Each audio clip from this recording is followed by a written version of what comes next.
Hello friends, अगर आप चाहते हैं कि आपके पौधों की ग्रोथ तेज़ी से हो और वो हेल्दी भी बने रहें, उनमें किसी तरह के कीट आदि ना लगें, तो आज मैं आपको गार्डनिंग के कुछ ऐसे कामों के बारे में बताऊंगी जिनको करके आप भी अपने पौधों को हेल्दी और फास्ट ग्रो कर सकते हैं। तो आइए जानते हैं पौधों को हेल्दी व तेज़ी से बड़ा करने के कुछ टिप्स। मैं मालविका स्वागत करती हूँ आपके अपने gardening channel G3 India garden में। पहला काम हमें करना है कि हमें हेल्दी सीडलिंग्स और हेल्दी सीड्स का चुनाव करना है अपने प्लांट्स के लिए।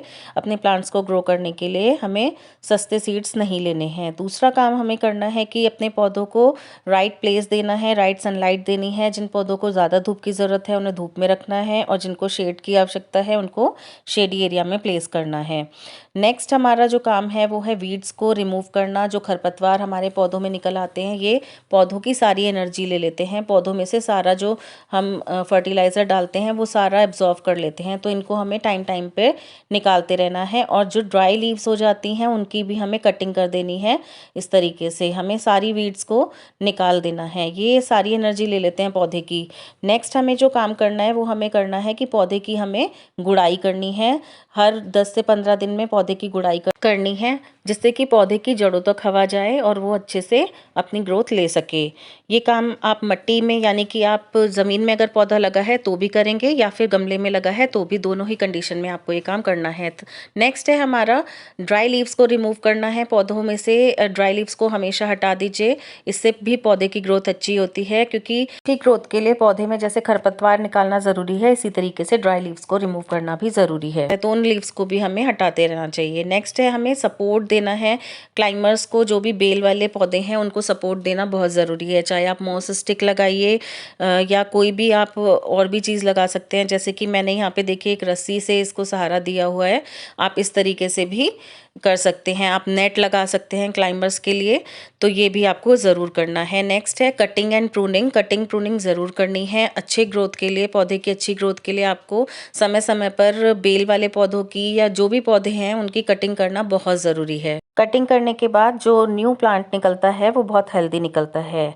इन कटिंग्स को भी आप फेंकें नहीं, इनको भी आप एक जगह पे लगा दीजिए। इनसे भी आपके न्यू प्लांट्स रेडी हो जाएंगे। जैसे कि ये देखिए इस तरीके से मैंने टेंगल हार्ट को एक गमले में लगा दिया है। आप किसी भी गमले में इसको मल्चिंग की तरह भी यूज़ कर सकते हैं। आप कटिंग करने से आपके पौधे भी मल्टीप्लाई हो गए और जो पुराना पौधा है उसमें भी अच्छी ग्रोथ हो गई। नेक्स्ट है pruning, hard pruning. Hard pruning करने के दो फायदे होते हैं। एक तो अगर आपका पौधा लैगी हो गया है, बहुत लंबा लंबा बढ़ रहा है, तो उसकी अगर आप हार्ड प्रूनिंग कर देते हैं तो वो बुशी पौधे में कन्वर्ट हो जाता है और बहुत ही सुंदर लगता है। दूसरा, आपके पौधे का जो तना है वो मजबूत हो जाता है और बहुत ही अच्छा ग्रो करता है। ये देखिए कितनी सुंदर इसमें ग्रोथ हो रही है। न्यू कटिंग करने के बाद न्यू जो लीव्स निकली हैं वो बहुत ही सुंदर हैं। फरवरी के महीने में खास तौर पर ये काम ज़रूर से करें। फरवरी और मार्च का महीना बहुत ही अच्छा टाइम होता है पौधों की अच्छी ग्रोथ के लिए। इस समय पौधों की नई नई ग्रोथ होती है, तो ये काम आप इस समय पर ज़रूर कर सकते हैं। नेक्स्ट है पिंचिंग। पिंचिंग आप देखिए इस तरीके से मंजरी होती है, उसको आप समय समय पर निकालते रहिए। इससे भी आपका जो तुलसी का पौधा है या कोलियस है, इस तरीके के पौधे जिन पे छोटे छोटे इस तरीके के फूल आते हैं, इनकी आप मंजरी को और फ्लावर को निकाल दीजिए। इससे पौधा हमेशा आपका हेल्दी बना रहेगा और लंबे समय तक आपके गार्डन में बना रहेगा। फूलों की इस तरीके से पिंचिंग करने से पौधे का जो बीज बनाने का प्रोसेस है वो रुक जाता है और पौधा अपनी जो पूरी ताकत है, पूरी एनर्जी है, वो फूल को खिलाने में लगा देता है। तो ये काम करना भी बहुत ज़रूरी है पौधे की अच्छी ग्रोथ के लिए। ये देखिए इस तरीके से एक फ्लावर कट करने से जो नए फ्लावर्स निकल रहे होते हैं उनकी ग्रोथ अच्छी हो जाती है। ये देखिए इस तरीके से जो ड्राई फ्लावर्स हैं, जैसे हमने ड्राई लीव्स को रिमूव किया था, उसी तरीके से सूखे हुए फूलों को हटाना भी बहुत ज़रूरी है। इससे हमारे जो फूल हैं वो ज़्यादा क्वांटिटी में आते हैं पौधे के ऊपर।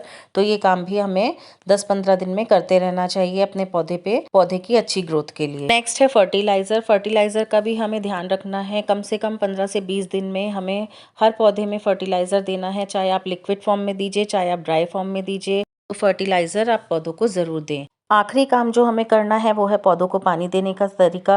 पौधों को पानी सही तरीके से और सही समय पर देना बहुत ज़रूरी है। अगर आप जब गर्मियों में पानी दे रहे हैं तो सुबह सुबह 7 बजे से पहले, और या फिर आप उसको शाम को पानी दें जब धूप ना हो। जैसे कि मैं अपने पौधों को ज़्यादातर शाम के टाइम ही पानी देती हूँ। फ्रेंड्स, यही थे वो कुछ ज़रूरी काम जो करके आप भी अपने पौधों को हेल्दी बना सकते हैं और तेज़ी से ग्रो कर सकते हैं। आज के लिए बस इतना ही। मिलते हैं नेक्स्ट वीडियो में एक न्यू टॉपिक के साथ। तब तक के लिए भी स्वस्थ रहें, पौधों को भी स्वस्थ रखें, गार्डनिंग करते रहें।